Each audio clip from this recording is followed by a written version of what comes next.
If they didn't play like that, I think. পরবর্তী match থেকে মোস্তাফিজকে পানি টানতে হবে, একাদশে আসার আর সুযোগ নেই। হঠাৎ লাইভে এসে গত ম্যাচে মোস্তাফিজের বাজে বোলিং নিয়ে একই বললেন পাথি রানা, যেটা শুনে রেগে আগুন ধোনি। বিস্তারিত জানতে না টেনে পুরো ভিডিওটি দেখুন।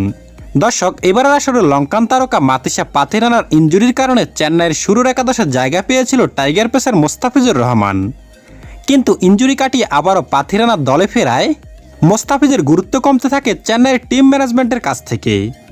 আর সর্বশেষ মুম্বাইয়ের বিপক্ষে মোস্তাফিজের বাজে বোলিংয়ের সুবাদে সিএসকের একাদশ থেকে জায়গা হারান এই বাংলাদেশি পেসার। আর তাতে বেজায় খুশি লঙ্কান তারকা মাতিসা পাথি রানা। আর সেই খুশিতে হঠাৎ লাইভে এসে মোস্তাফিজকে নিয়ে বিস্ফোরক মন্তব্য করলেন মোস্তাফিজের ক্যান্ডিডেট পাথি রানা। পাথি রানা বলেন, আমাদের পরবর্তী ম্যাচে ফিজকে হয়তো বসিয়ে রাখতে পারে কোচ, কারণ সে গত ম্যাচে বাজে বোলিং করেছে, তাই তাকে কয়েকদিন অবজারভেশনও রাখা উচিত, তাহলে ফিজ আবারও কামব্যাক করবে। আমি চাই আমরা দুজন মিলে চেন্নাইয়ের বোলিং লাইন আপকে আরও শক্তিশালী করে তুলতে, তাহলে সিএসকে আমরা চ্যাম্পিয়নের পথে নিয়ে যেতে পারবো।